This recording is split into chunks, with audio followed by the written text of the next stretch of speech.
Bonsoir mes très chers amis.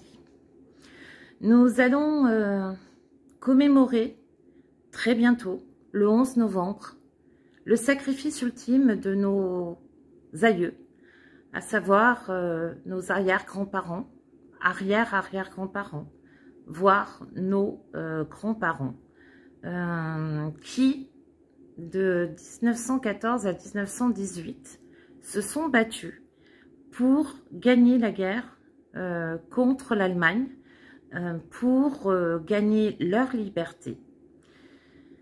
Alors vous me direz, comparaison n'est pas raison. J'en suis tout à fait consciente. En revanche, il y a quand même des comparaisons qui peuvent être faites. On pouvait s'attendre que dans les guerres contemporaines, on ne retrouve pas ce qu'ont vécu nos aïeux. Et pourtant, les soldats ukrainiens aujourd'hui se retrouvent eux aussi dans des tranchées, avec la boue, les rats, le froid, l'humidité, les souris, et c'est ce qu'ont vécu nos aïeux. Pour avoir vécu dans l'est de la France, du côté de Verdun, pendant 6 ans, j'ai pu, lors des commémorations de 14-18, me rendre dans des lieux de commémoration historique où j'ai pu voir des reconstitutions de tranchées, où j'ai pu voir des trous dans la terre, des trous d'obus, notamment aux éparges. Et là, on prend conscience aussi, lorsqu'on va chercher dans sa mémoire de ce que peuvent vivre les Ukrainiens, ce que peuvent vivre ces soldats sur le front, qu'ils soient ukrainiens ou d'autres pays qui ont décidé de venir, des personnes qui ont décidé de venir se battre pour l'Ukraine dans la Légion internationale. Par ailleurs, à l'époque de 14-18, on a vu également une avancée de l'armement, une course à l'armement, et avec l'utilisation de tanks, et aussi l'apparition de l'aviation avec les quelques avions qui pouvaient voler et dont les personnes savaient les manier. Donc, on se pose des questions. On se demande, mais est-ce que nous sommes, nous, êtres humains, condamnés à toujours répéter notre histoire d'une manière ou d'une autre? Il semblerait malheureusement que oui. Dans le sens où on a les tranchées, comme je le disais, en Ukraine, mais nous avons également cette course à l'armement, où aujourd'hui, nous avons des robots qui sont sur le front, qui sont également utilisés avec de l'intelligence artificielle. Et j'ai eu l'occasion de pouvoir regarder un reportage extrêmement intéressant sur l'armée française et l'arrivée de la robotique et de l'IA. C'est bluffant. C'est bluffant et ça fait peur à la fois. On se pose la question de est-ce qu'un jour l'IA va mener les guerres et va aller jusqu'à la destruction de l'humanité. Vous me direz, on n'a pas besoin de ça, parce que nous savons déjà très bien le faire. Et c'est ce que fait en fait la Russie en Ukraine depuis 2014 et non depuis 2022. En 2014, la Russie s'est permise donc d'annexer la Crimée et a envoyé ses suppôts militaires, forces spéciales de renseignement, sous couvert d'habits civils, pour déstabiliser le Donbass, où il y avait une forte population russophone. Et est arrivée la Seconde Guerre, on a eu l'ONU, on a l'OTAN, et on se dit, mais c'est pas possible que cela continue. Je suis complètement de votre avis. L'OTAN, pour moi, le A de Atlantique, je le transforme à attentiste. Car c'est exactement ce qu'il se passe. Nous sommes dans une position d'attente d'un bon vouloir du Kremlin, de ce génocidaire et terroriste au pouvoir, qui décidera tout à coup d'un cessez-le-feu parce qu'il aura atteint ce qu'il veut dans ses objectifs et encore. Et là, nous interviendrons en force de garantie, de réassurance et de sécurité. Mais foutaise, nous avons la Russie à aujourd'hui qui nous teste par des envois de drones, qui nous teste par des passages inopinés de bateaux, de sous-marins, des passages inopinés d'avions. Et là, on ne bouge pas.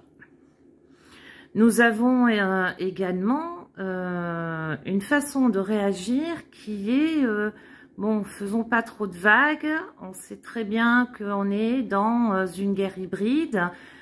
Alors, une guerre hybride, il y a le mot guerre dedans. Nous sommes donc en guerre. Et lorsqu'on est en guerre, on se donne les moyens de gagner cette guerre. Et là, nous en sommes très loin. Nous en sommes très loin parce que même notre chef d'état-major nous dit qu'il va falloir compter entre 3 et 4 ans et que dans 3 ou 4 ans, nos troupes françaises et européennes devront être fortes ainsi que les troupes de l'OTAN. Fortes pour pouvoir être en concurrence et surtout pouvoir, s'il le faut, combattre la Russie. Ce qui m'agace, c'est que aujourd'hui, le peuple ukrainien continue de souffrir. Le peuple ukrainien est pilonné, mais je dis bien pilonné tous les jours, tous les soirs. Et ce sont les civils qui sont pilonnés. Ce sont des hôpitaux, ce sont des écoles, ce sont des jardins d'enfants, ce sont des civils qui servent de baltrap, excusez-moi du terme, mais c'est bien ça. C'est-à-dire que des Russes ont décidé qu'ils allaient jouer avec les civils et ils les chassent sur les routes avec des drones. Et on ne bouge toujours pas. Ben voyons. On sait aussi que l'Ukraine va avoir très froid. Pourquoi? Ben parce que la Russie, depuis le début du conflit, fait en sorte de détruire toutes les infrastructures électriques de l'Ukraine. On nous en parle peu et pas du tout même, je dirais, ou quasiment de façon tellement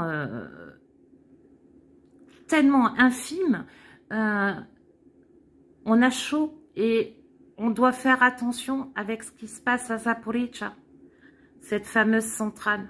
Cette centrale qui très souvent a des incidents et que Poutine a pris en otage depuis le début de 2022 avec pour objectif d'avoir une solution nucléaire sur le territoire de l'Ukraine pour ses propres infrastructures en Russie, mais pas que, pour l'utiliser quelque part comme une bombe sale. Donc, il va bien falloir à un moment donné aussi que nous réfléchissions autrement de notre engagement vis-à-vis de l'Ukraine, à simplement lui envoyer des armes, des provisions, des médicaments, de l'aide humanitaire. Tout simplement parce que nous savons aussi très bien en face que nous avons la Corée.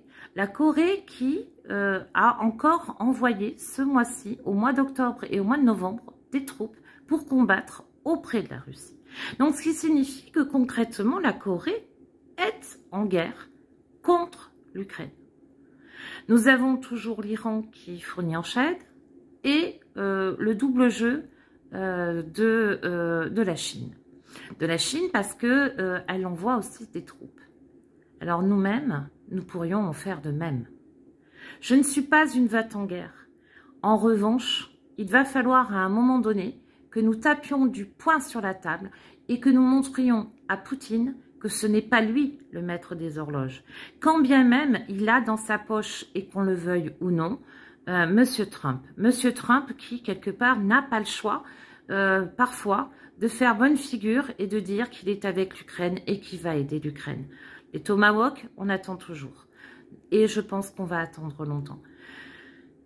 C'est un coup de gun mesuré, un constat que je voulais faire en lien avec la guerre de 14-18. Parce que en 14-18, nos aïeux étaient des héros.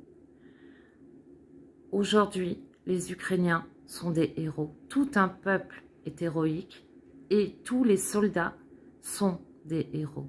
Slava Ukraini, Heroyam Slava Ukraini Ponaduse.